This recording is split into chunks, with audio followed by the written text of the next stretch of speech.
Hey yo, it's time for the playoffs, we the top of the West. We got the home field advantage, time to play at our best. I'm out at Carson, California, kill a piece on the set. Like Joe Blitzed, the pistolero, put a hole in the net. Yo got bonito when I dribble like I'm Gabriel Peck. Call me Yamane, got defenders out here breaking their neck. And put a curler past the keeper like I'm Pooch on the left. I'm bringing the skill like Paintsil, counter attack. I'll put your sheet on next to Garces to defend in the back. And we said, que golazo, give them props on the track. I got a vision like I'm Royce when he's giving a pass. Marky Delgado is my boy, helping out where he can. Put up a typho at the park, show the love that we have. Diego Fagundes on the left when we get to the half. Let's make some changes, let Gaston create a play and retract. When in the game we have possession, but we shouldn't relax. Mauricio Cuevas now and never, time to bring up the stats. We gotta show them what we're made of, take a look at the past. The champion's back, the race to save the price that we have. We ain't stopping till we have another cup in our hand. What? Let's go Galaxy, let's go Galaxy, yeah. Vamos Galaxy, let's go Galaxy, let's go Galaxy, yeah. Vamos Galaxy, la cuna galaxiana, es la voz de LA.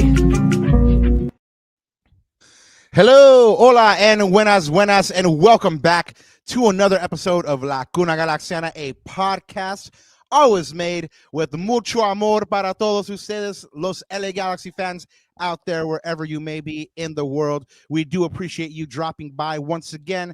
And if this is your first time, thank you so much for messing with us and spending a little time here with us and talking about LA Galaxy. Today, we're going to be talking to one of the great voices of the game in the United States, AppleTV and Fox Sports commentator, CMiles, who will join us once again on this humble little pod to look back on a memorable LA Galaxy season. We'll look at some predictions from his last visit, talk about the special chapters LA has been able to write this year, and ask just how good are the LA Galaxy.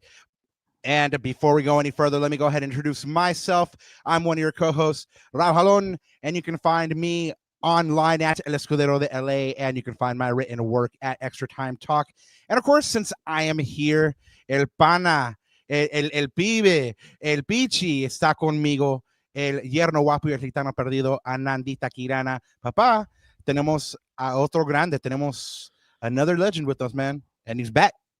Yeah, he's back. Man, really excited to have him back, man. It's been a while, but we finally got him back, and he agreed to come back with us. And I mean, yeah, we're talking to another broadcasting legend, right, Rob? I mean, we're sitting amongst the greats. We are amongst the pantheons of greats, and yeah, just excited to call. I mean, look, there's a huge break right now. I wish there was LA Galaxy soccer to talk about, but you know what? If there's not, there's always big CMiles to talk to and sort of riff off of, right? So again, we're gonna look back. We're gonna take a nice look back at the season.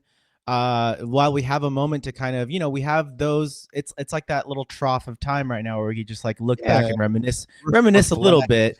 Yeah, reflect, and then see if we can pick up anything as we head into what's still I think we've got 15 days or 16 days left, Robert. We don't know exactly yet. Don't remind me, man. Don't remind me.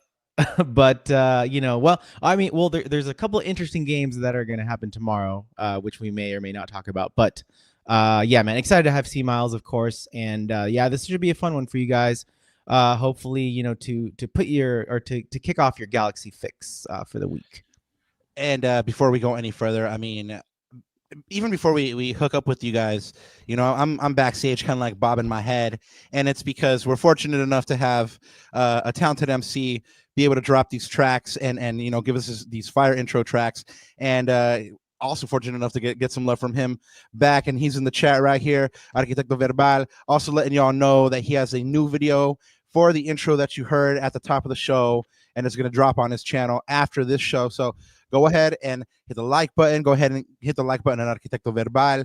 I'm telling you, like, I've listened to the entire catalog. It's not because he's the G and the homie, but he spits, man. Like, I've listened to the even like the old the old Arquitecto Verbal stuff, man, and like he's got like yeah, and there's like some like love raps on there, like Nujabi type beats, and I'm just like, there we go, okay, all right, Nujabi. So, yeah, I know, rest.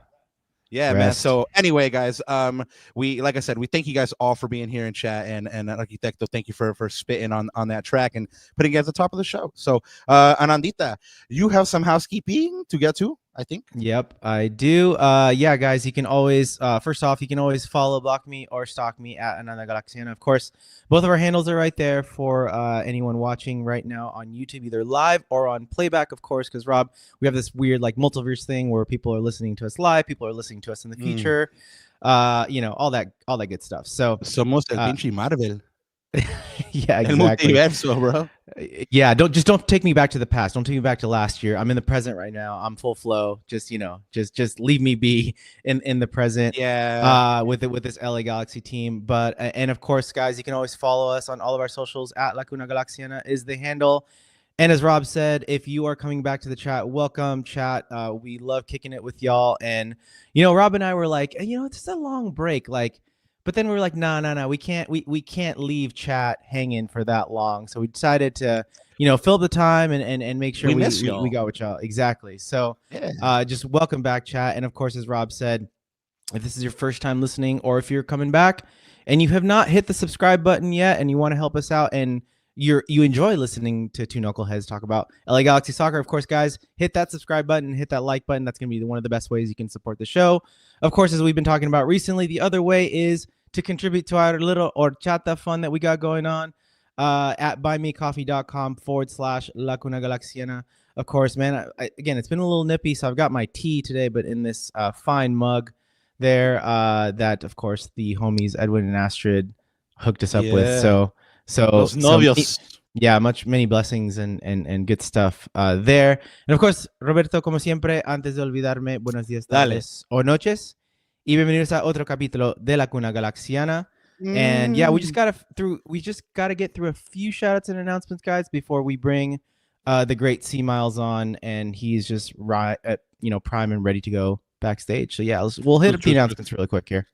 Alrighty, guys. So there's a new Tácticos dropping pretty soon, episode 4, featuring El Profe Alex Ruiz and El Yerno Guapo Gitano Perdido Ananda Kirana, breaking down playoff Vanney ball and what your LA Galaxy look like here in the playoffs. Go ahead and catch that, guys. That's dropping next week. You guys want to?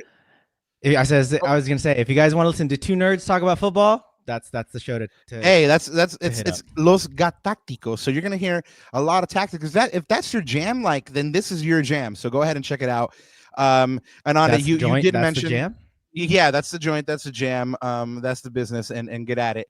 Riqui approved, 100%. So guys, excellent. Ananda did mention that there's going to be an MLS playoff game tomorrow, and that'll be LAFC versus Vancouver at BMO at 7:30. I'm sure that LA Galaxy fans are going to be doing what the kids call hate watching, and so I'm sure there'll be a lot of chatter about all this.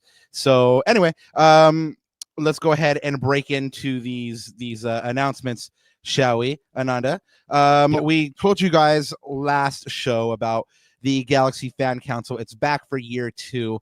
Applications are now open for the 2025 Fan Council year. Second year that it's back, and it's open till November 18th. So you have, you have a little bit of time, but don't sleep on it. Don't sleep on the last minute to do your homework. Go over there with nice, well thought out answers. But anyway, the final Fan Council members will be announced on November 25th via Galaxy social media platforms. So that I remember, there's going to be 15 new members and 2 holdover members from the first Fan Council. So go ahead and apply if you are one of those, hey, I need to have my voice heard type peoples and have a bunch of good ideas. I've been proposing to Ananda that he should apply. I don't know what the rules are really yet, but I really think that you should at least get your name in there, Ananda. Moving on with these announcements here. The MLS Young Player of the Year was announced. Congratulations to ourselves, Diego Luna. See, Ananda, I have a problem with this guy, not because he's not a good player, but because his name confuses me, right? Because whenever I hear Diego Luna, I think of the actor Diego Luna, right? And I'm Correct. like, ¿qué Right. hace el vato de Y tu mamá también jugando en la Yeah. MLS? Es el Cup, vato right? en Star Wars? ¿Qué Yeah, pasó? like, Right. hey, bro, like, ese es el vato de Rogue One, dude. Like, está goleando para RSL, dude. Like, Right. so no, but congratulations to Diego Heck of Luna. a player, though. Heck of a little Yeah, player. I mean, yeah. Well, what do they call him? Moon Boy, I believe. Yeah. I mean, look, man, these are one of those guys that are going to be European bound. Hopefully, probably soon ish. Right. So he's got so much talent. So definitely in the crosshairs of Poch for sure. Yeah, and you know what? I mean, we called it out when Jalen didn't get called up to the Olympic team. He was another one that didn't get called up. Right. And it was an injustice. You know what?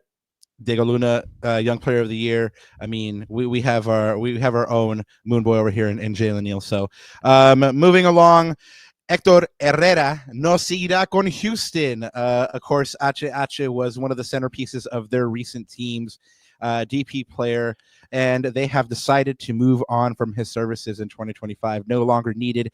Houston GM Pat Onsad did mention that the recent spitting incident that H went through or took part in or perpetrated, or I don't even know really how to say that one, but the recent spitting incident where he spat at the referee in their elimination game did play a part in this decision, Ananda, but ultimately Onsad was just hey, he wasn't available enough. And as you know, you as an LA Galaxy fan, right, you know what it's like to not have a designated player available, and you know what it's like to have a designated player that is available, and how valuable they are to the team. So Héctor Herrera, gracias por tus servicios aquí en MLS y que te vaya muy bien. Felicidades en tu nuevo equipo. Good luck. He always seemed like he was a nice guy, but ultimately didn't work out for him in Houston.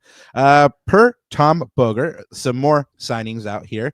The LA Galaxy have signed Academy standouts Ellen Pratt and Riley Delgado to professional contracts. I guess the plan is to send them to VCFC, where they'll have second team contracts and not really be MLS homegrowns immediately. Also, both these players are U.S. Youth National Team players. And speaking of young G international call-ups, starting with the U16s, Aaron Medina and Eddie Chadwick were called up to the training camp 2-game series in Mexico City for the U16s. Congratulations to them. And for the U17s, called up to the training camp in preparation for the U17 CONCACAF qualifiers are Owen Pratt and Enrique Martinez. Congratulations to them as well. Owen Pratt balls, man. I mean, I've seen a couple of these academy games, and man, he's a fine keeper. Well done, and congratulations to them both. It's nice to see young Galaxy players, just setting the standard and getting called up. I mean, we talk about it all the time. The foundation of this team is set from the top to the bottom, and it's good to see that the academy kids are playing the right way as well. Anyway, keeping it going, a guy known for developing young players, actually under his tutelage, Brendan Aronson, Mark McKenzie, Austin Trusty, Paxton Arison, were just some players that come up. Jim Curtin was just fired as Philadelphia Union boss. It was a shock to a lot of people in the soccer sphere, but Philly didn't make the playoffs for the first time since 2017 this year, guys, and so I guess that organization felt that they had to go a different direction. But Curtin had been Philly head coach since 2014 in Ananda, so his 10 years on the job. It was the second longest tenured manager in MLS. I imagine that Peter Vermes in SKC is now was number one and is now very, very seriously just number one. No one's going to catch him. But yeah, man, it's surprising they didn't miss the playoffs by that much. They missed it on the last day of the season, but they got rid of him, man. I mean, he led them to their first ever trophy, led them to their first ever final. They weren't able to get it done, but they got to the final. And he was a 2-time MLS Coach of the Year in 2020 and 2022. I like Curtin as a manager, man. I mean, I thought he had good clubs, did a lot with the resources that he had. Plus, his shoe game is on point. So props to him there. Right. But it's interesting that he got let go because a prominent American coach got hired for a job recently. Per Jeffrey Carlisle, Bruce Arena will be the next manager and sporting director of the San Jose Earthquakes. Bruce says, I think it's an interesting job. It's certainly going to be challenging indeed. Arena, of course, is the winningest coach in MLS history with 262 regular season victories and has won 12 trophies, 5 MLS Cups, 4 Supporter Shields. He was the U.S. men's national team coach as well. He's been to the World Cup a couple times and won 3 Gold Cups. I mean, guy put together the famous Galaxy teams that won championships. He put together 2 MLS Cup winning DC United teams that also won the Supporter Shields with the Galaxy, won 3 MLS Cups, 2 Supporter Shields, and also just recently won a Supporter Shield with the Revs. Of course, he left the Revs really for still undisclosed reason. I mean, right, he got suspended by the league. The closest we've been able to get so far is that they said something in the locker room. They were joking around, and it cost him his job through resignation. But anyway, he picks up a new one in this San Jose Earthquakes job, and he takes over a team that finished last in the league in 2024. And I know chat is loving this because San Jose is down bad. They only had 21 points in 2024 from 34 games and a record of 625-3. They conceded a MLS record, 78 goals. But if anybody could pick them up, I think that Bruce can. General manager Chris Leach retains his position, but is now reporting directly to Bruce Arena. And honestly, it's going to be kind of weird to see him as a rival now in the Cali Clásico, as he took the Galaxy to a lot of Cali Clásico wins. We've had Alex Morgan here. If you guys are watching the show, that would be the San Jose, the guy that covers San Jose, not the Alex Morgan. No. This is the Alex Morgan. The other one is. Oh, that's true. Alex That's Morgan right. as well. That's right. I had that reverse. You're speaking about female soccer legend Alex Morgan, and I'm speaking about San Jose journalist legend Alex Morgan. So San Jose journalist legend Alex Morgan was on the show. We got a lot of good thoughts about San Jose's season earlier, and it doesn't seem like he's a fan of this signing. And he says, I can't imagine a more alienating appointment for fans. Fisher banking a lot on Arena bringing some short-term gains. Seems like he thinks they can achieve that without a full rebuild, especially it's with interesting. Leach staying on. So that's a hot take from someone that covers the team pretty much every day, goes out to training, sees the players, is intimately involved with being in the know. So Alex Morgan isn't a fan. So it'd be interesting to see what our good friend Favi Renko has to say about this one as well. Ananda, shout out Favi. Yeah, and maybe the man we have backstage as well. Yeah, and that's also a good point. I know that this great man has sat in or covered Bruce games. So we'd like to welcome back one of my favorite interviews that we've ever done. Not only is this man's unique and insightful views into the game help me learn more about footy, but he is a gentle soul that others describe him as. He's been all over the world covering the game, and he's sat with some of the legends of the sport. Somehow we got him back to share some time with us again. Somehow, some way. Please welcome back Christian Miles, a.k.a. Big CMiles. ¿Cómo estás, querido? Todo bien, ¿y tú? Man, agradecido por tu tiempo. De nuevo, gracias. Bendiciones a tu familia. Oh, man, it's so great to be back. Thanks, guys. It's been too long. I've been waiting for my invite. I've been sitting here basically, for 6 months waiting for you guys to ask me back. You have an open invite, right? You just have to hit one of us up and say, I'm jumping on tonight, and we're going to be like, cool. We would love that. So I'll crash the podcast. All right. I like that. Yeah, just hit us up. I'm totally okay with that. And I'm sure chat is totally okay with that as well. I'm flying, man. LA Galaxy soccer is at a height. You and Ananda? A lot's happened since you've been on, Christian. Actually not much, but yeah, quite a bit. A lot of good things, it's like you think about like having a podcast at the beginning of the year to where we are at this stage of the season in the past. And it's always been like, oh man, here we go. But we're flying nothing now. but positive at this point. Yeah. At this point last year, we're doing math permutations and saying, how can this LA Galaxy make it? Yeah. No, actually, at this point, they were eliminated. But we were talking about next year already. Yeah. We're talking about what Will going to do.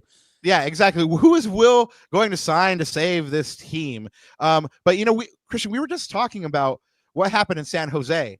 And there's a guy that you used to cover that became the sporting director and manager named Bruce Arena. I think you might have heard of him, and I think chat might have heard of him as well. Winningest coach in MLS history. But what's your reaction to this appointment? What do you think? I think it's a no-brainer. I mean, I respect everything that Alex Morgan has to say, but whether you like his tactics, whether you like his football, look at the record. I mean, you guys know. I mean, the guy, everywhere he goes, he builds winners. The guy's a winner. I mean, and for the team that's been so futile and disastrous, I mean, I think it makes perfect sense.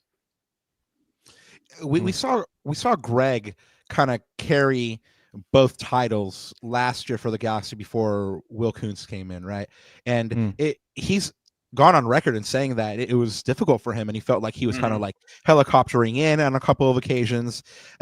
Is the dual mantle setting him up for failure? Do you feel like in today's MLS, like that model works, or does the separate sporting director work more in your eyes at this point? I think we're talking with titles. It's more semantics because he's going to have boots on the ground and a good support staff. And while Bruce had, total reign in terms of titles and did have the final say, he had a lot of help and a trusted scouting staff, and he's going to have that up there. And also, too, part of me, Bruce likes to be in control, and it's efficient when he's one man in charge, and it's his way or the highway, and you can't argue with his track record, the success he's gotten. So I wish him all the best. I mean, I know he can be a prickly character, but there's also kind of a wise, gentle soul behind all that. And no one can, basically his track record just basically speaks for itself. There's really nothing more you can say. The guy's a winner. Yeah, no, definitely. I've heard, I never had the opportunity to cover him, but I've heard from some of the folk in the Galaxy press box that just like you said, he has a good heart, but some of the stories that I've heard are just classic. And I just shake my head and go, "Oh, Bruce, I knew it. I knew that had to be you." I think his personality just fits it more, Robert. I think CMiles just touched on it, but I think Greg, contrastly, I don't think his personality or sort of his endeavors were there. I think he was just kind of doing what his boss wanted him to do at that point. But you could see in a lot of the interviews or the words that we've heard from Will and Greg himself, he's very, very comfortable being that coach. Like he's a tactical mind, right? That's where he needs to be on the pitch, developing players. So I think they're both in probably the right position. I think Bruce, he revels in this position, right? Having both titles. Bruce is not a tactician, and I think that's a great point that you make. I mean, Greg is about as tactically astute as one can get. I can't think of a kind of a sharper contrast in outlooks of the game between Bruce, and the likes of Greg, even though, Greg kind of played under that umbrella of Bruce, even though he didn't play directly for him, but in that era. But yeah, they're totally different approaches to the game, and Bruce likes that. He likes to be the man. He likes to walk in there. It's like you do what Bruce says, or you're out. And if there was a award at the beginning of the season, manager most likely to be canceled, it was going to be Bruce Arena, and it came true. But hey, and it still may happen again. Who knows? But I don't think he cares. I really don't. He's 73 years old. He's won it all. I mean, why should he care? And well, this is going to be a big challenge for him. And this is San Jose Earthquakes team that he said in his interview with Jeff Carlisle that isn't a team that achieved the point total that they achieved, that they can achieve more, that they're better than some of their parts. But it's interesting that we look at Bruce Arena and everything that he's done, right? Because you did mention his age. He's 73. You know, he has a massive task ahead of him. Meanwhile, I saw a take out there today that maybe San Jose should have waited a little bit and maybe spoken to Jim Curtin, who is also out of a job. So maybe I know you said that, you know, that this was a no-brainer with Bruce, but if you were, you know, Fisher, would you say, hey, Jim Curtin, come sit the seat, or Bruce Arena, come sit the seat? Oh, I definitely bring Jim Curtin in, you know, for an interview and sit down, and, you know, whether or not he's the guy to take the ship of my team. I'm not smart enough to make that decision for you, to be quite honest. And to be honest with you, sometimes I think Fisher was looking for a quick solve of the situation because he's been rather disengaged with his other endeavors that he's got going on and distractions. And it's such a shame. I mean, look, we feel the way we do about San Jose because, you know, they're the Northern Classic, the Cali Classic of scum. We don't like them and whatever. But that's a great franchise that's just gone to pot. And, you know, since Dom Kinnear's left that team and, you know, basically since the move to Houston, it's just been absolutely gone downhill. They have invested, ironically, and tried to make a comeback, but it's been a bit of a headless chicken in terms of front office management. And unfortunately, you know, it's been misspent in guidance, money spent in the wrong ways. They got a great stadium. It's a good market. It's got a great companion with Bay FC and the women's team. And, you know, it's capable of much better, you know, regardless of how you feel personally about the Quakes. No doubt the Galaxy road games, the derby feel, it's better for the Galaxy. It's better for the league to have a good San Jose team that's, you know, a viable contender rather than the doormat that they've been for the last few years. Well, and not only that, I mean, we saw how feudal they were this year, but just last year, the LA Galaxy were in 13th place and also shipped 67 goals. I mean, not too far off of the MLS record that the Earthquakes set this year. But what a difference a year makes. And seemingly, you know, what a difference the time that since you were here makes as well, because when we last saw each other, this LA Galaxy was just starting to emerge. And now it seems like they, depending on who you ask, might be the best team left in this MLS playoffs. So I'd like to get your one-word reaction to the postseason and then a one-word reaction for the season so far. Let's start with the season. Let's get your one-word reaction for the season. Impressive. Yeah. I like it. I know it's bland, but what the amount of, like you said, the amount of ground that they've covered going from the position they were in 2023 to now. I look back. I've always, not to be a hindsight as 2020 guy, I always knew Greg Vanney was a good coach. You can't be a bad coach and do what he's done in the past with Toronto and such. To be a bad coach. He's a good coach. He just didn't have the horses to run the race. He was hamstrung by front office. And here you go. You open up this whole new era, gets a supporting front office staff behind him that'll go out and get the players that he wants. He has the horses to run the course that he wants to run. And finally, you have a team that's kind of made in his mold, and he's profiting from it. Look, it's not perfect, but it's a hell of a lot better than what we saw in the last few years. And, you know, it's kind of like, it's kind of see those reins taken off of him. It's kind of nice to see. For the playoffs, astounding. Absolutely astounding. I mean, I remember talking to you guys back in, what was it, March, April, whatever it was. March, yeah. I said, I don't think there's a quartet that can live, with the Killer Peas. And then you throw in Dejan in there. And then now you add to that Royce. And I stand by that. I mean, the proof's in the pudding. Look what they've done. They're amazing. They're astounding. I mean, literally. And it's incredible what they see. Look, Colorado's Colorado, right? Had a great overall 2024, kind of entered the playoffs on a whimper. So, but the Galaxy, you can only do, and you can only play the teams that are in front of it. And they made they sliced them to ribbons. And that's exactly what they should have done. And it was the perfect answer at the perfect time after that debacle in Houston. So yeah, kudos to them. And I think they're in a great place right now. And And Ananda, sometimes Christian brings up a good point. Like they beat what was in front of them. We've spoken about that before. Right. And, right. It's something that they hadn't done on a couple of occasions this year. I mean, they should have beaten a very poor Chicago team, and they didn't. They went to Austin, and they should have beat Austin, who was not in a Right in good front of our moment. faces live, because we were both there. Yes. Yeah. Like, hey, let's go see them travel super far and then have them put in a not great stinker. performance. Yeah. Right. So, no, but it's a testament to this Galaxy team that, now they're starting to take care of business and, just beat what's in front of them. Chat always talks about too, people in the chat, you guys have all been saying we played down to level our competition, right? That's always been sort of the thing about the Galaxy, but it looks like we're sort of, we'll talk about it a little bit later too with you, Christian, but these like breaking ducks and these breaking mental hurdles that this team has gone through this year, it's been really impressive. So just looking back at the season, of course, last time we had you on, it was March. Galaxy had only played 4 games, and at that time we were undefeated with 1 win and 3 draws, and honestly a draw that they should have been a win on opening day against Miami. But even at that stage, Christian, you said early on the Galaxy, they look like the real deal. They look box office, and you predicted that they would finish in 4th and go to the conference semis. They ended up finishing with 64 points. Tied for most in the West, even though on tiebreakers they finished 2nd, and they just steamrolled Colorado like we just talked about. So what do you think has been sort of their biggest key to success this year that has led to them sort of overperforming on all of our expectations, I think?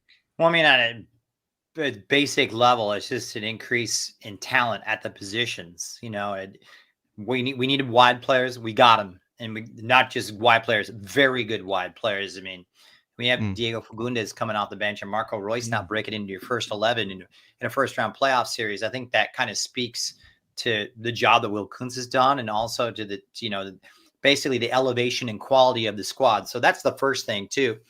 Second thing, they've taken strides defensively. It's not where I'd like to see it personally. I'd like to see a little more solidity, and it really bothers me about how easily they can be opened up at times. But they've taken strides forward in this. I think they've conceded about 16, 17 goals or something like that, fewer this year than they did in 2023. And that's always been the Galaxy problem in the last 3 or 4 years up until this season. Too many goals let in.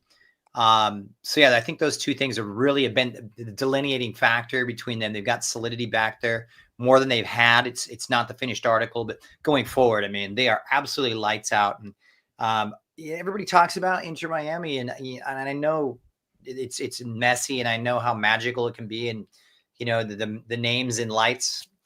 But as a team, I'm going with this quartet up top, and then add in Royce in there. I like it. I think it's got a little more depth when you throw in Fagundes as well.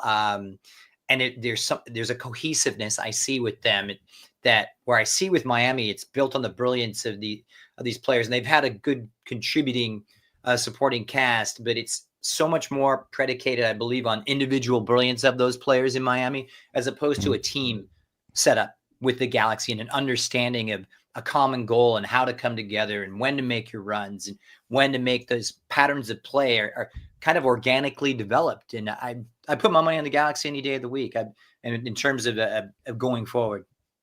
Yeah. You talked about sort of them really even eclipsing Miami at some point. When you look back at the season, Christian, was there like a moment maybe within the season or maybe a stretch of games where you look back and you said, hold on, wait a second, maybe this team is better than the top 4 team. Maybe they are a top team, a 60-point team in the West. Was there sort of a defining moment? Yeah. It's hard to put a pinpoint on a calendar, but when Peck started hitting his stride, I think that took it to a new level.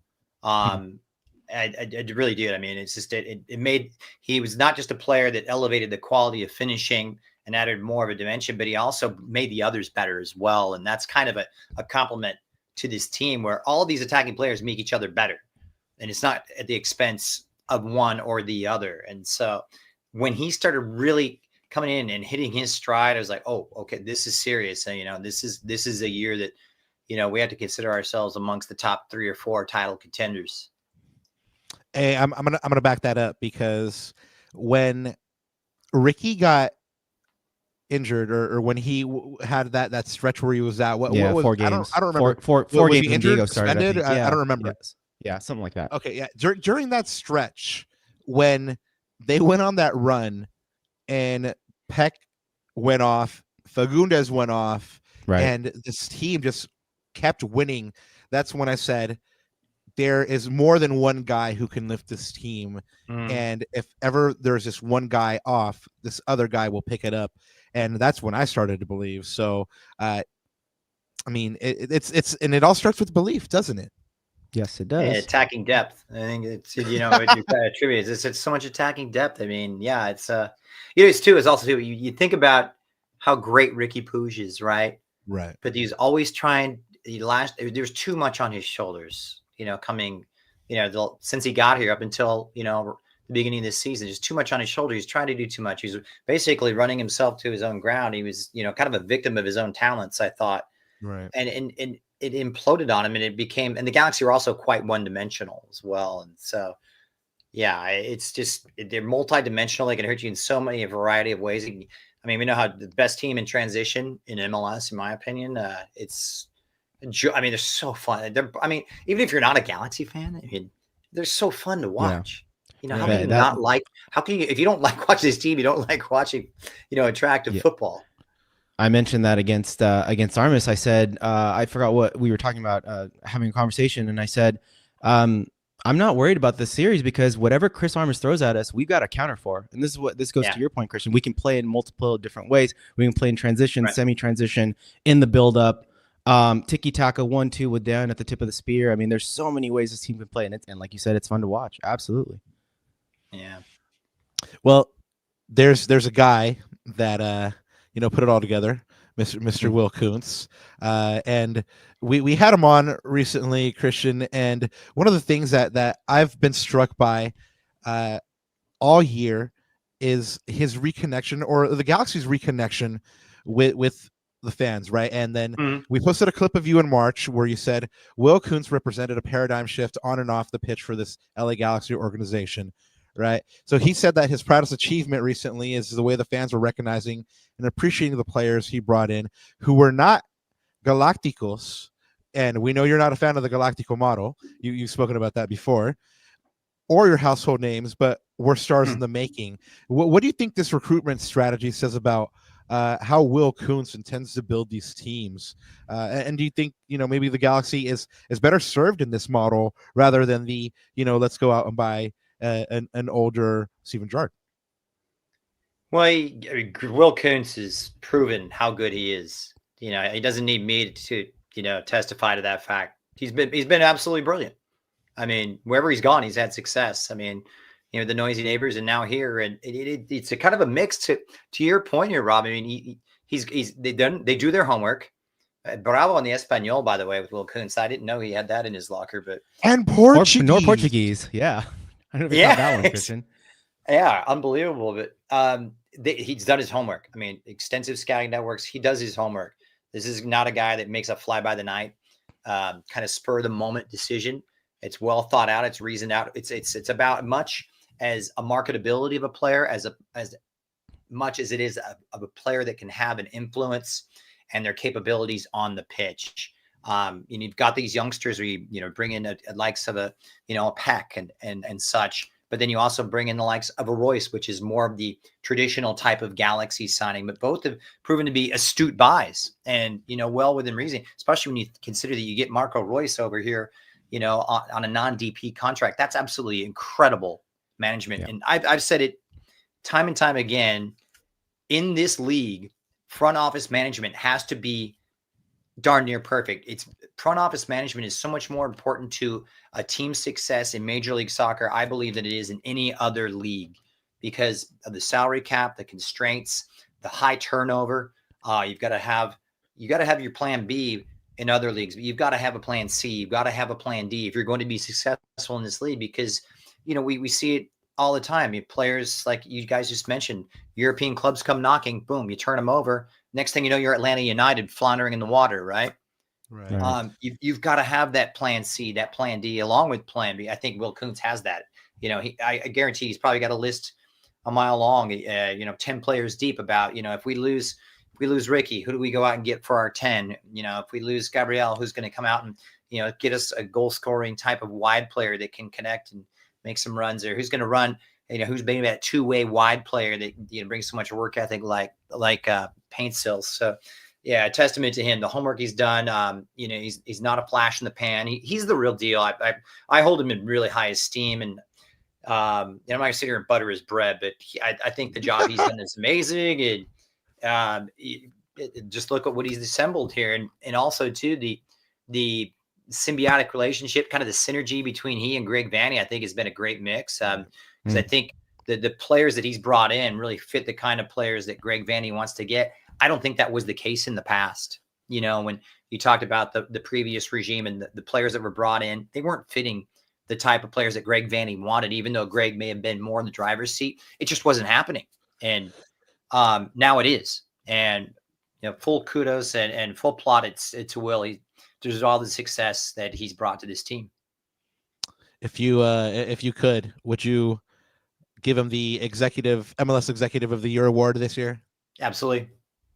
100%. Yeah, it's clear. I think so too. I mean, not only is he a really nice guy, but you're absolutely right. I mean, we saw this earlier in the year in preseason. I mean, the Galaxy were scouting Ramon Sosa. It didn't happen. They went after somebody else, or was Sosa the second option after? Yeah.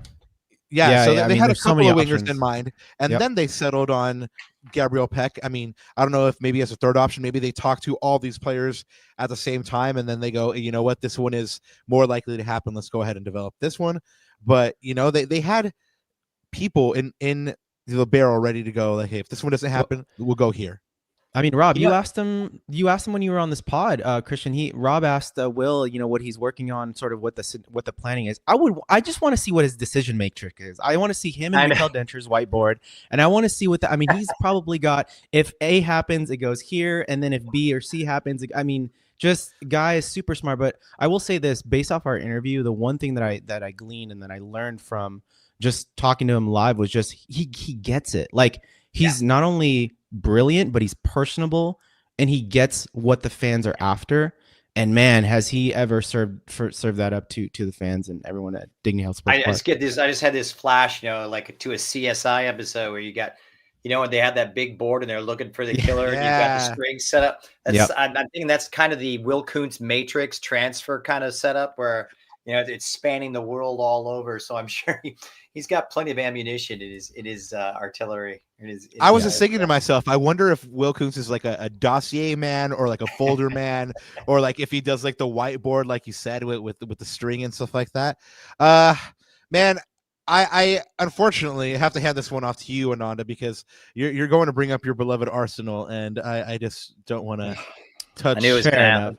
I don't want to touch any bit of. I don't want to touch any bit of this. Not right now. Like, forget about the team for a second. But no, we were talking about this concept of belief, Christian, and recently we had Sophie the Cannon on, and who said that and we talked about it just a second ago, like breaking these ducks, right? She felt that breaking these ducks, breaking these mental hurdles, is a sign of something special and just a huge belief in the locker room. I mean, you think about some of the highlights from the season alone, Christian. First win in Seattle since 2018. Comeback at SKC away. That's the first win there since 2019. Remember, we came back 2-0, guys, in the first half to beat LAFC at home in that thrilling 4-2. I think for me, that was a turning point in the season. And of course, we're undefeated at home, only the second time in club history. So, I mean, do you feel like just all these things and the belief in this team? I mean, does this feel like something special is brewing? And just what do you make of the growing belief and confidence, not only in the team, but within the fan base as well?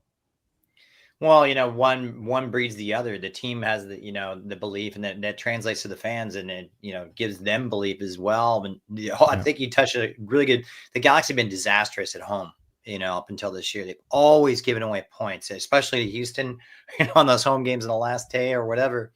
And that has been a massive key, massive turnaround. But it's kind of symptomatic of just an overall improved setup. And you can point a finger at a variety of things throughout the campaign. I mean, I was really interested, speaking, of recency bias, but how they were going to react after that letdown in Houston. And that response against Colorado was on point. That's exactly what you want. Get out there. It's almost And if you look at this, so I mean, I know we're only getting set for the semifinals here, but you had this feeling if you looked at it in retrospect, it was almost a positive them dropping that point because they've come out with renewed focus. And you read these post game comments, and there seems to be such an accentuated focus on getting it right in the back, and being together and being cohesive and being, basically on the same page at the back. And I think that may have been a positive. And to me, I look at that as the most recent kind of testament to overcoming those mental hurdles and such, because that's a massive, there was 2 ways that could have gone.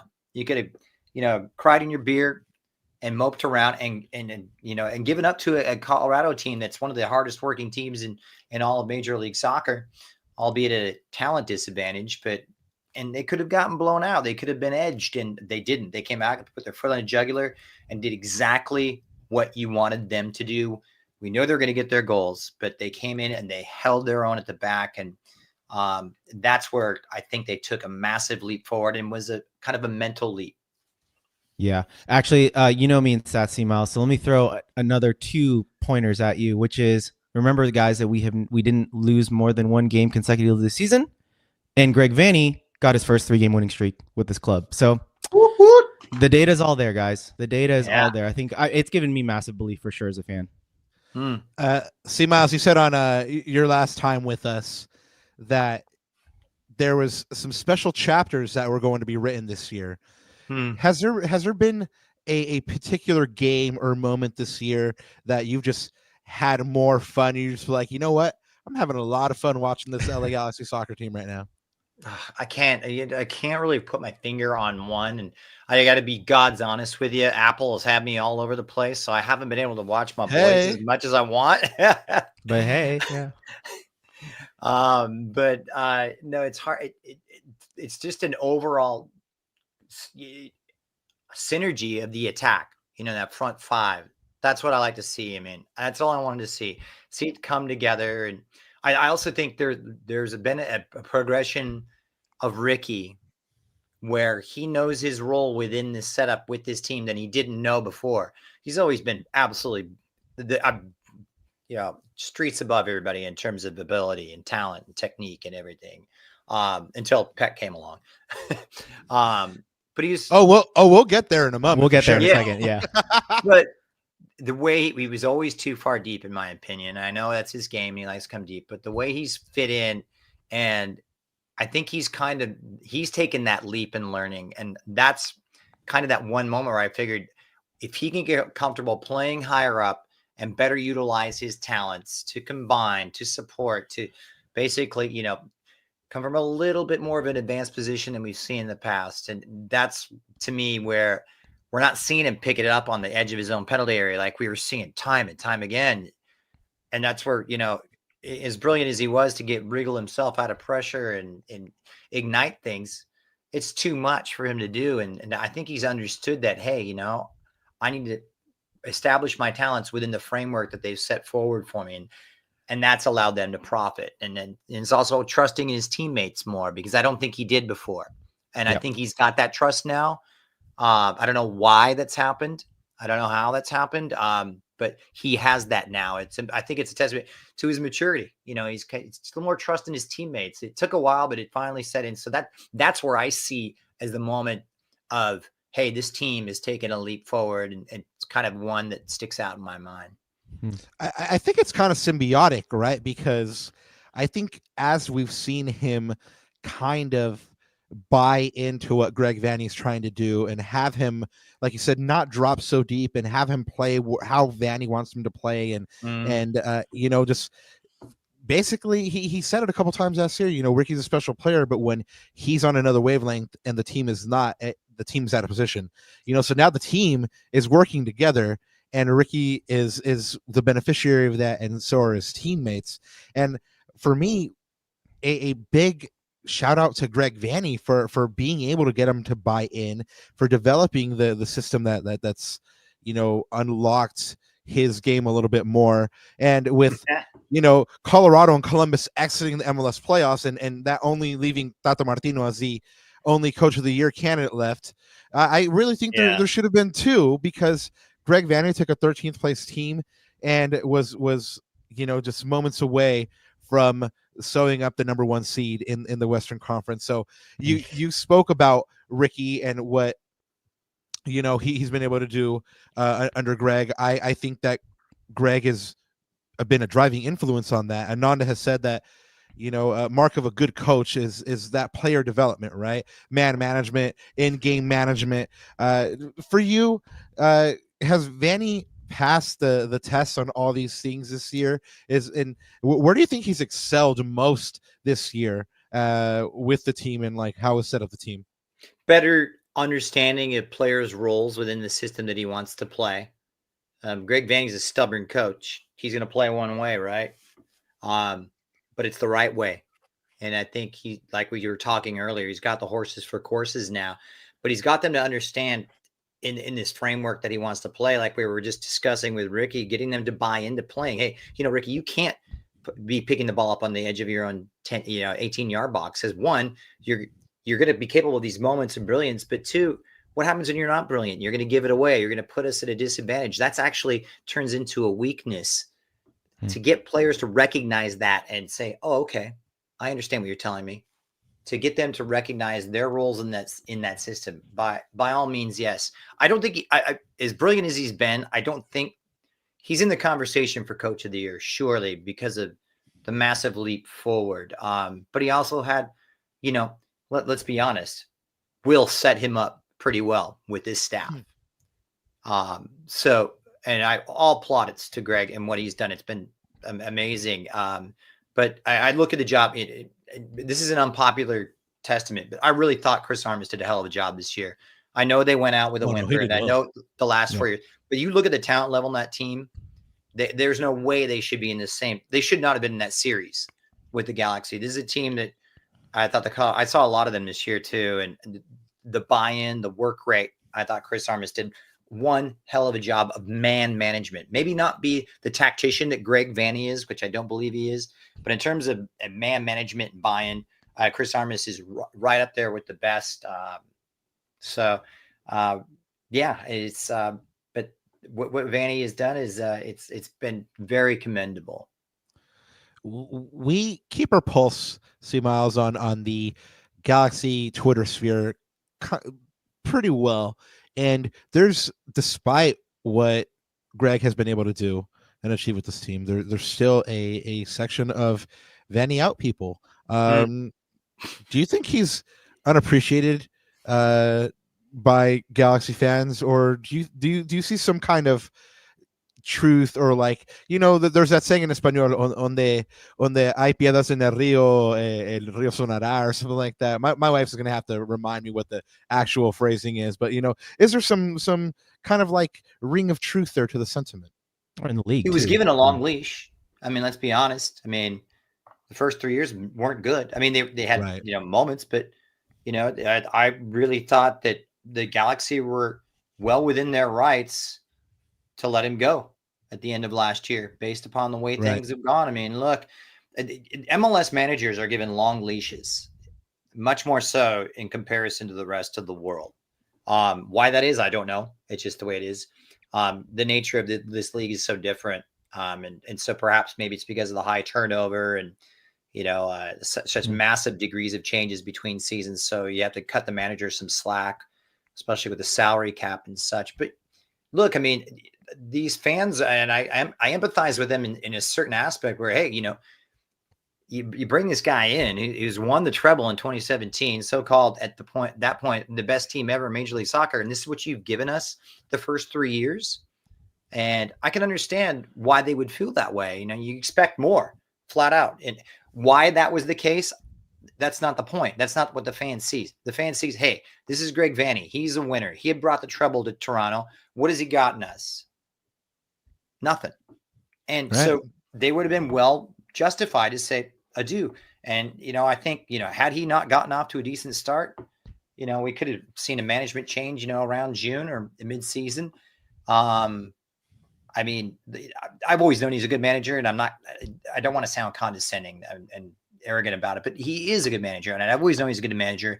And if he had the right players to do what he wanted to do, then it would work out for him. I'm just happy he's come out the other side on this. So yeah, but now I don't really see the grounds for fans being discontent with Greg Vanney right as of now. No, I don't understand it. I think that they're going to have to get that trophy from Greg before they can begin to heal. Greg was always a good coach. I mean, he had a good pedigree coming from Toronto FC, and I think that's part of the reason, like you said, that fans were kind of disillusioned because you're supposed to be taking this team back to the top, and it's not happening. And I've said it before on this pod. I seriously thought that he wasn't going to be in that job anymore either. But at the moment that he was, I decided, he's a good guy. Back him, Galaxy fans. Like he wants. I mean, I think it was actually last pod. Remember, Ananda, when I said that, like, I had never seen him so low than the day that they got eliminated by Minnesota United, right. And that was the day that I was like, he cares deeply. Like it's not like I look like a broken man. Yeah, but guys, it's not like a job. It's like, no, I want this. I want this, But again, going to CMiles' point earlier, let's not forget. What's the biggest variable? What's the biggest change in variable and the delta from this year to last year? I mean, we know where the root of the problem is, right? So I think the horses point.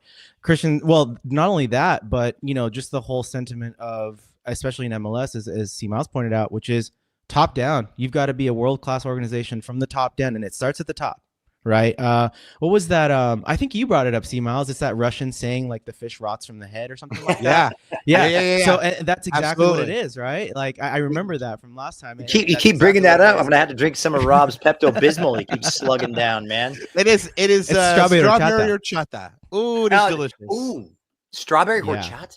It is delicious. Ooh, wait till you try it. Oh, exactly. Yeah. Speaking about, you really got to get a sponsorship from the strawberry horchata people. Yeah. Speaking of deliciousness, we'll talk about it on the pitch now. Let's talk about this guy for a second, if I can pull him up. So Christian, as you know, and I want to go back to this conversation because you brought it up earlier. I mean, this guy won the newcomer of the year over the likes of Luis Suarez. So what do you think, Christian? You've seen the progression throughout the season. Has he taken the mantle of becoming the most valuable player on this team, or is this still Riqui Puig's team? I still think it's Riqui's team, but Riqui wouldn't be Riqui without Gabriel Peck. I mean, so full kudos to Peck.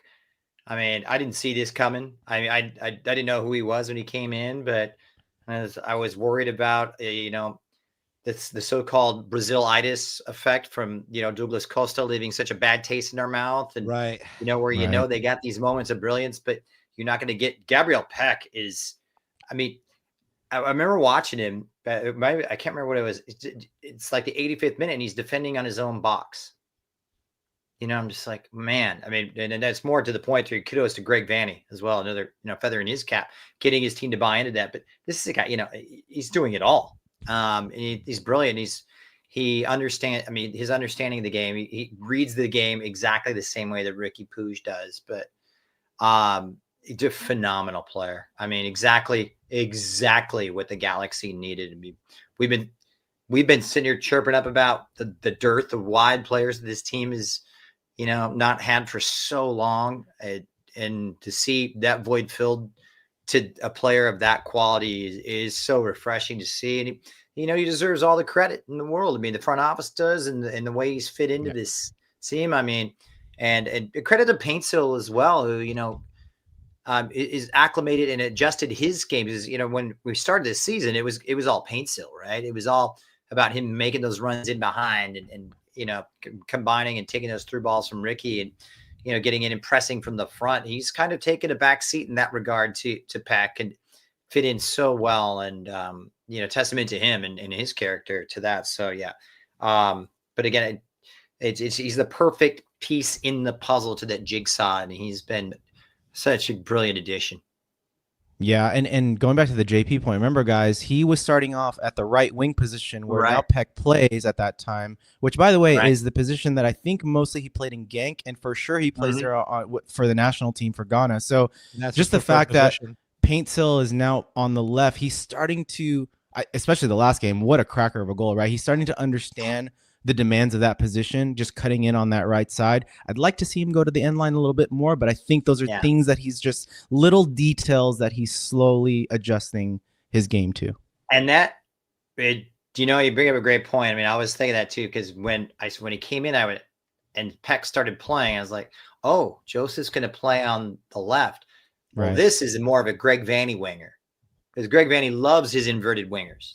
He likes to put him on that right foot to, Paintsil. And we look at, and that goal that you were talking about, point in case to that.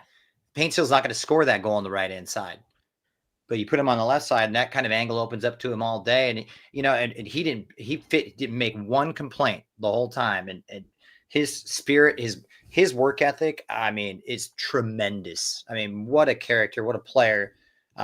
To say, hey, you know what? He's played the 9 this year too. I mean, Paintsil.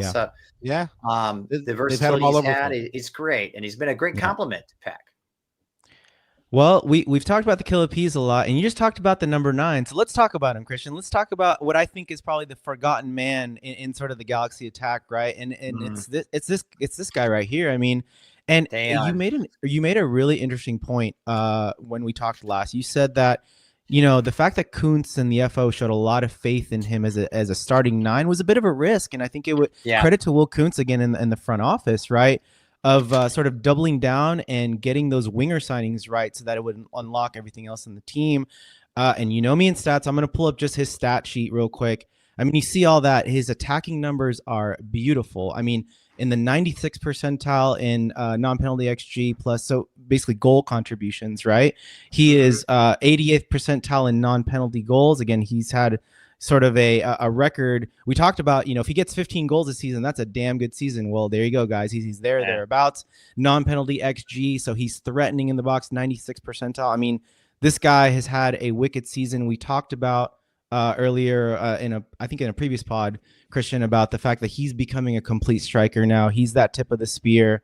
Man, just talk to us about his season, his development, and how important is he now to this Galaxy attack.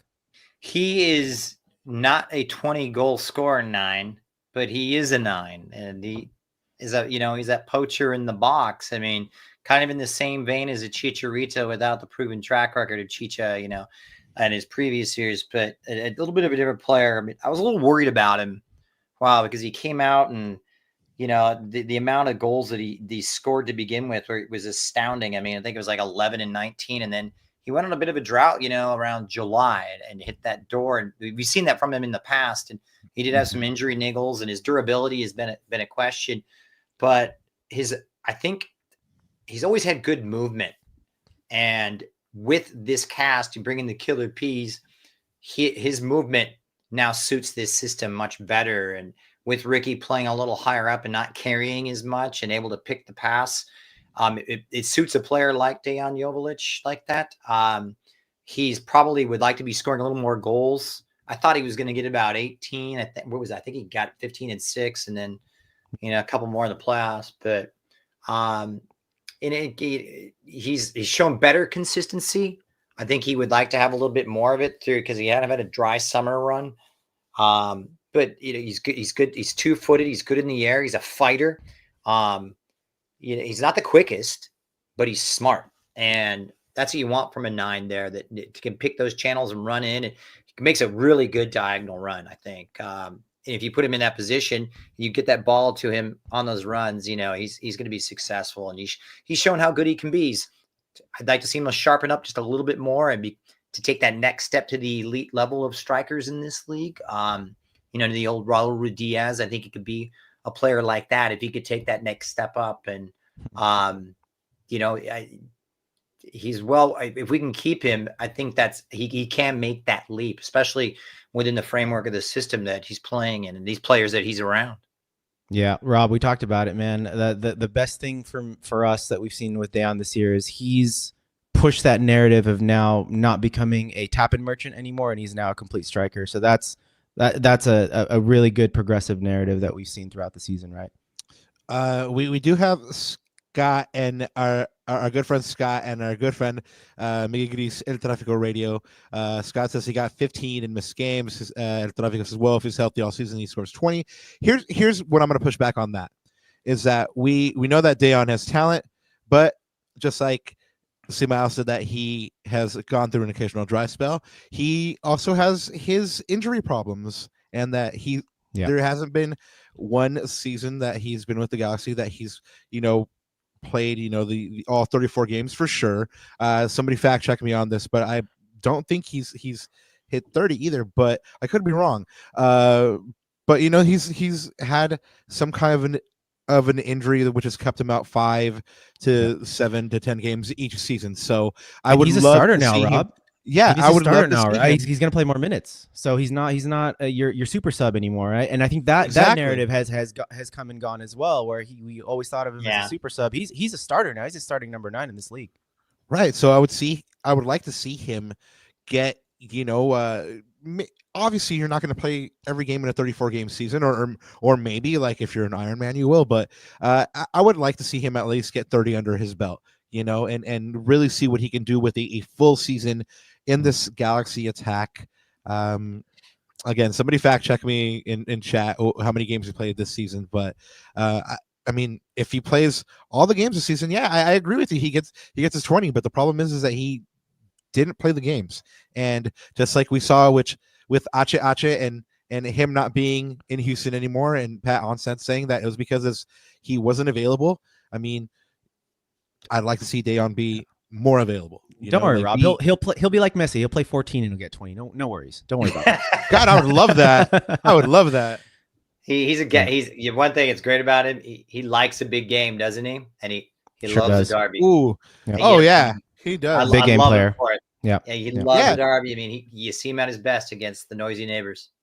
Yeah, and that's what I'm saying. If he plays, he's scoring. So that's what I'm just like, blood. Just play like Kuran, like GCam says, use the icy hot, use the sobador, and he's scoring 25 goals a season. So we gotta get him an old fashioned sobador, curandero, and stuff like that, and he'll be good.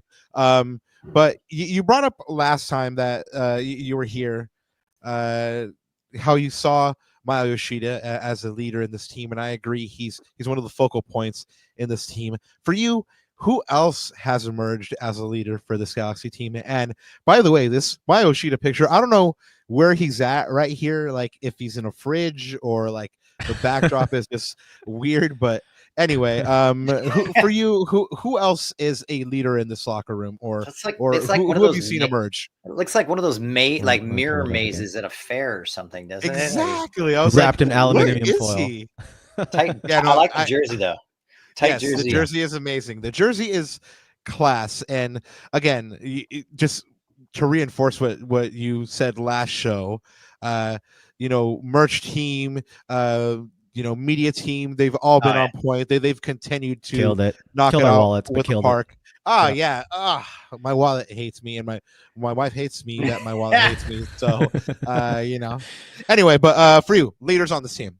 I mean, I think Maya is the captain of this team in spirit, whether he's wearing the armband or not. And I'm like, I'm going to be captain obvious here. I think Riqui kind of, in terms of, aside from his, exploits on the field and how good he's been, I think his infectious optimism and zeal and appetite for the game has become something of a leadership attribute, I guess. He's not that captain, that hard man captain that's going to see the whole pitch like you would from a Vieira or someone sitting farther back that can see the whole field. But his appetite inspires others to play when they've hit the wall. They keep coming. I think that is a leadership quality that it doesn't have to be verbalized. It's accentuated in his actions. He plays like a captain, in my opinion. His actions are that of a captain. Maya is a captain in terms of persona and character and grace and his comments with the media. And then you've got the outspoken John McCarthy back there. God bless him. Oh, those goalies. Man, I got to tell you, the quintessential keeper personality, right? What a character. They're a special bunch, the keepers. Yeah. But if I had to say, I think Riqui's kind of, I don't see him as a natural captain, but the way he performs the actions of a captain. And those are just as valuable as the verbal leadership attributes that you have from a wise old head like a Yoshida. Oh, he's pretty darn verbal on the pitch, though, Robert. That's true. Man, he is screaming at everybody. But you know what? We talked about it last pod, Christian, and this is like a really important mark of this team. They hold each other accountable. I mean, you see them shouting at each other, but it's more just they demand such a standard because they know where they can be as a team and where they should be given the talent on the pitch. So that's a really good point, man. I never thought about that he's sort of this emotional leader of this team, Robert. Very interesting. Something to chew on for sure. You know, it's funny you mentioned Ananda too, and that was something that people held Zlatan to task for, because that was the source of his frustration. He expected a certain level. He had accountability, and all of a sudden Zlatan was becoming the villain because of those expectations. Fast forward to 2024, I believe Riqui Puig has that same level of expectations, and when it's not met, he damn well lets you know it, and he's not afraid to let anybody know it. And it's interesting how one has been received and one is not, because we mentioned how, look, I'm not privy to how Zlatan, interacted with Seba Leggett or Kevin, or whoever, or Perry Kitchen, who he's talking to. Yeah. Oh, I love those stories. I'm sure he wasn't fun to be around and when the chips were down, but it's just funny to see how that type of expectation of accountability has been embraced as a positive with a Riqui Puig and kind of viewed as a negative in the years past with Zlatan. It's contrasting times. And I get different times, different teams and different success rates and stuff. Well, it's a shift in culture though, isn't it? Yeah. Good way to put it. Yeah. Well, the Galaxy, you said they were outstanding in the first round of the playoffs, right? I agree with you. They were lights out. They blitzed Colorado, but there were some teams that did not take care of business. So let's go ahead and take a look at this current table here. Seattle still awaits the winner of LAFC Vancouver, which is happening tomorrow night. And then the LA Galaxy and Minnesota are just waiting to kick off their series on the 23rd or the 24th. Over on the other side of the table here, we have the Red Bulls, the only team that has gone through. Miami has to play Atlanta, Orlando, and Charlotte have to lock horns, and Cincinnati and NYCFC still all need to play a game 3. So this LA Galaxy team went out there, executed, took care of business. What did you learn, if anything, from this LA Galaxy team in round 1? Well, I think we talked about earlier. I think they learned a lot about themselves in the way that they can overcome a big hurdle. I think they learned about their mental strength and their character. I was just about to say that. Because I mean, we talked about it earlier, like I said, you could have cried in your beer, but things didn't go their way. And that was a gut punch, the manner in which they lost that top spot and then that goal conceded to Houston. So I think with these responses, it has taught them that, yes, we can bounce back and we can overcome the despair, the lack of confidence, and grow, and not just beat a team, but absolutely wipe the floor with them. And it just strengthens their belief. So that's I think what they've learned from that. It's so strange. I look at this Columbus thing and it's so disappointing to me because I'm a believer in consistency over form. Because I'm an old dinosaur. And it's a shame to see Columbus go out like that, even though they didn't deserve to go out like that. Rumblings, of course, of Wilfred Nancy wanting out and perhaps, eyeing a position in France. I think there's something going on there, but, and then I don't know, call it the contrarian in me, but there's just something that tells me I'm a Brad Guzan guy going way back. So I'd love to see Atlanta pull the wool over Miami's eyes. I really would. I mean, I think every Galaxy fan would. I mean, it would just mean if the Galaxy make MLS Cup, that the Galaxy would host MLS Cup.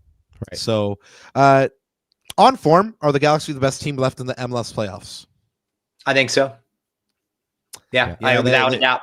As of now, yeah. I mean, it's early days, so it's hard to really, what that means. I mean, it's a short window, small sample size, I guess, in terms of playoff form. I mean, you can't factor in the end of the regular season, right?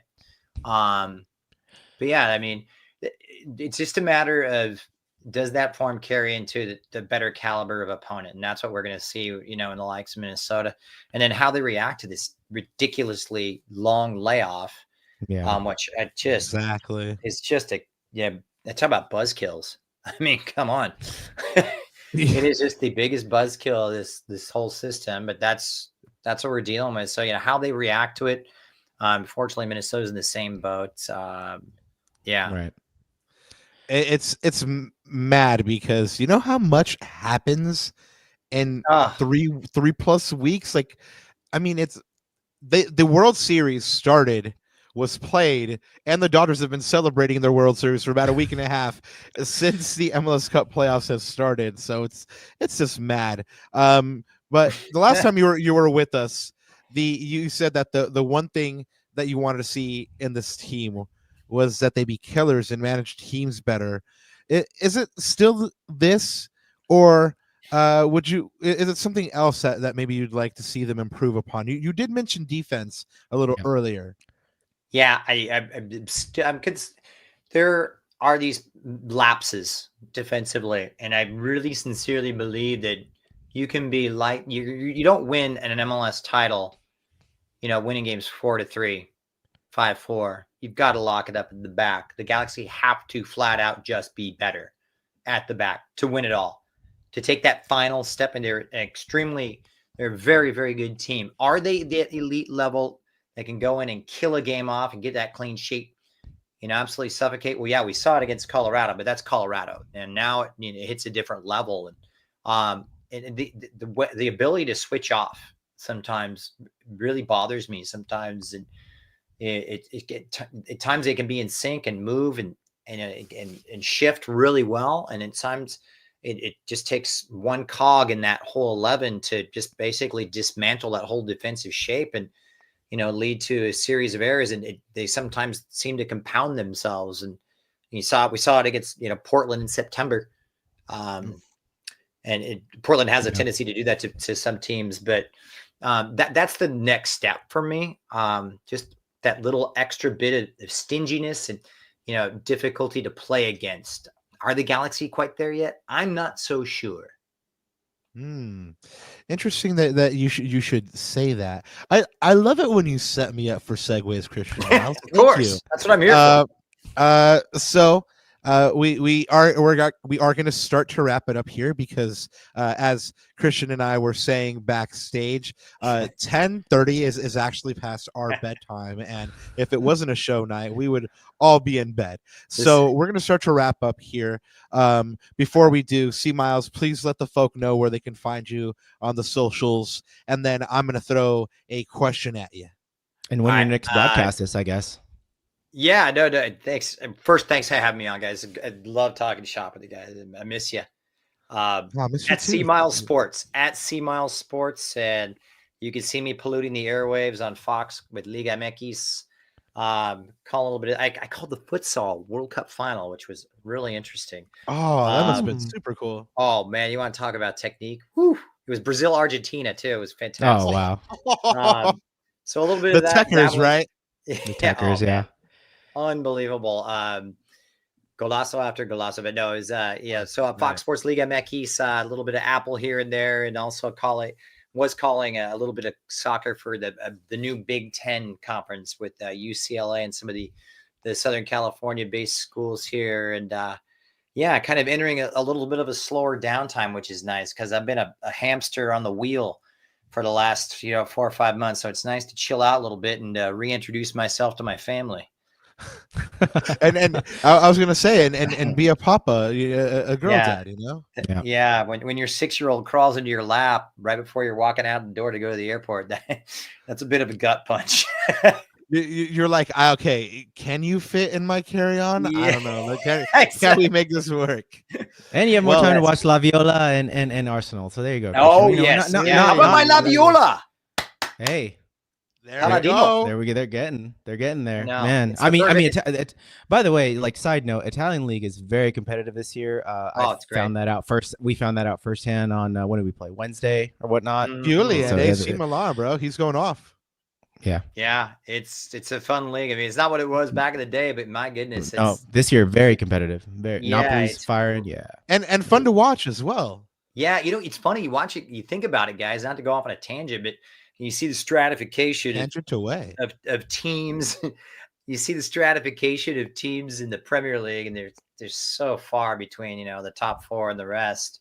But in Italy, you're starting to see these like Fiorentina's in 3rd place right now.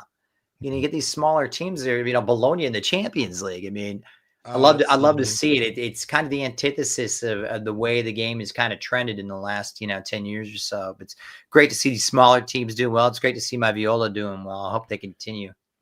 Yeah, I like these Cinderella stories. Like we have Ananda and I have our weekend pickup game chat, and we have a couple French lads, and then they're always talking up the French teams, and they're all up on Brest right now because Brest is doing well in Europe. So they're like, go Brest, even though they're all Marseille fans. They're like huge Marseille fans, but they're like Brest. When I came onto this podcast, those are the last 2 words I thought I would hear. Go Brest. Yeah. Clarification: the French team chat. Right. You ground broken, Pinos man. New chat. ground broken. Anyway, so we do have a question for you here to wrap up, and it is the big one. Will the LA Galaxy make the MLS Cup final? And if the answer is yes from you, Yes. will they? Okay, who will they play against? Oh gosh. And will they win it? You're gonna make me look at. I don't know. I'd love. You know what I would love to. I mean, honestly, here's my fairy tale. Inter Miami. It'd be fun.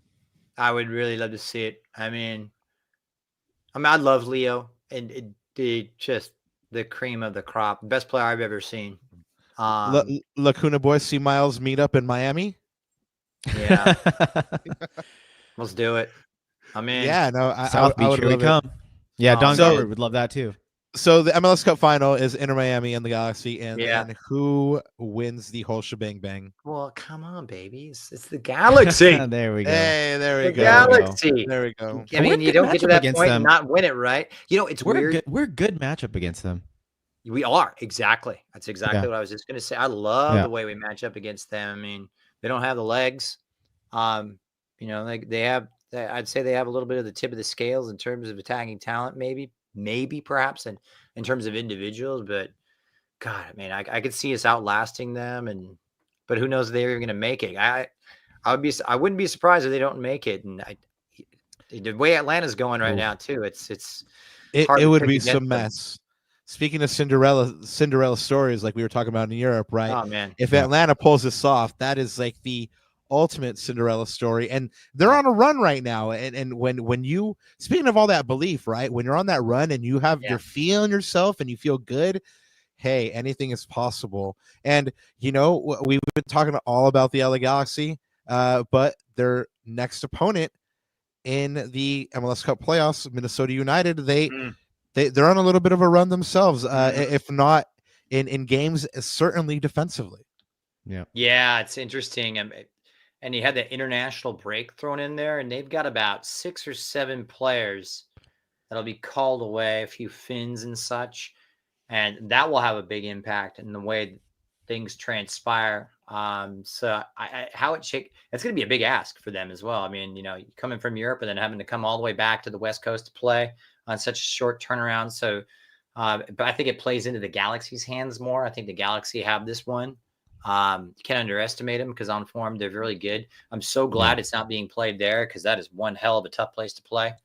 Cold. Yeah, it's great. especially at this The time of year. atmosphere is some of the best atmosphere I've ever seen in this country has been up there. It's fantastic. And, but I'm glad it's here. I think the Galaxy take care of it. Can't wait for the Western Conference final. If it turns out to be what we think it's going to be. That's we'll not see. a given either. Vancouver feel looks that- pretty darn Yeah, good. that's true.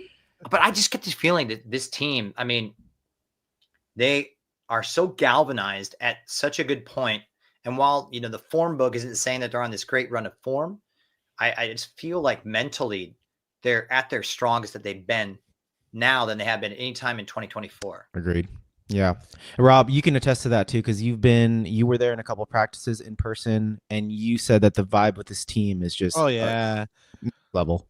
CMiles, have you ever, maybe you've seen this because you've been around many much more top level athletes than I have, but just where they're in that zone where they're just like they're like focused but loose. They're just like, the only thing I can liken it to is like that video of Maradona warming up where he's just like dancing, or like Steph Curry dribbling for the Warriors, and he's just kind of like dancing as well, where they're just gonna go out and thrash, but they're loose, they're just fluid. They know how good they are, and they believe that how good they are can carry them now. I don't know if that belief was there earlier. I mean, was it Kobe Bryant had a great interview a few years ago, and he's like, that someone asked him, you're in these crunch situations, the clock's ticking down, it's game 7 in the NBA finals. Are you nervous? He's like, no, because I know how good I am, and I've been in these situations. Yeah. I've done this 1,000 times. I believe in what I've done in the past and my preparation to put me here. I kind of feel in that vein. I mean, totally different scenario, obviously, but the dynamic I believe is the same. There is a belief that, hey, we've been here, we've done it, we failed, but we've also learned from that failure and it's been taken, they've heated those failures and spun it into a positive. And I really think that I think they're going to win MLS Cup. And I'm not just saying that as a homer, but I really think they will win MLS Cup. La sexta. Yeah. Qué lindo sería, no? Oh man, well, like we mentioned, guys, to get to number 6, the Galaxy do have to dispatch Minnesota United in the conference semis. That still does not have a date. That'll be either the 23rd or the 24th. We will know after all these game 3s over the weekend how that is going to shake out. Again, it is a long layoff. There's been a bunch of talk about a friendly for the Galaxy, stuff like that. I again don't think that's going to happen. It's the business end of the season. We don't need anybody getting injured, and so I think they're just going to do training and try to stay sharp, amongst themselves. But Ananda, anything else to add before we get on out of here? No, I mean, just want to thank CMiles, of course, for coming back. And again, open invite, man. You're just just text Rob, be like, literally, just like, I have something to say. Let me jump on. But you talked about the belief earlier, and I know that there's a lot of belief in this chat amongst the fan base. So just want to say thank you again to chat. Even the cautiously optimistic ones, man. I know you guys are believing. Yeah, absolutely. You guys are always wilding out in chat. So thank you, chat, again for coming. And Rob, any programming notes for? I know you're working on a spicy one this next week. I mean, we had Will on last time, and then I am working on a spicy meatball. A spicy for meatball, next week. yeah. But I can't. I'm one of those cats until I have that player. You don't want to jinx it. Jersey, yeah. So I really hope it comes off. We've been blessed to be able to work with folk like CMiles. Whenever we've said like, hey, we would love to have this person on, they've been nice enough to be nice enough like you and come on. So hopefully it happens. You'll be the first to know. We'll go ahead and be like, hey, this is who the spicy meatball is. No, I know the real deal is because Joe Totino wasn't available, so we know the story. Oh no, man, not at all, not at all. Like I said, you have a direct line to us. You're gonna be like, hey, I want to come on. We're gonna be like, dale, vamos. Let's write again. So anyway, we do want to thank you, man.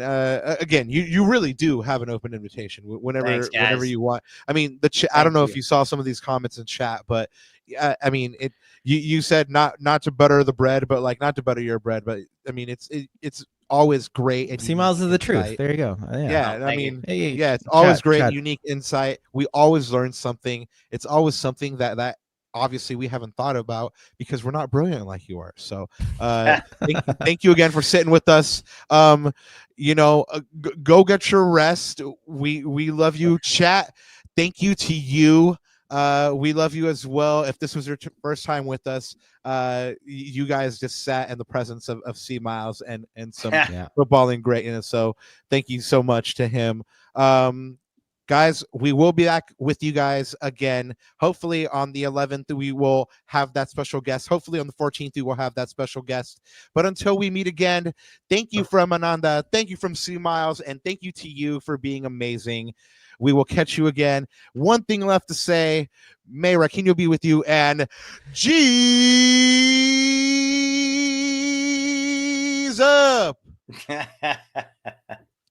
You and I. Oh, a baritone version. I like it. Nice. Guys, good stuff.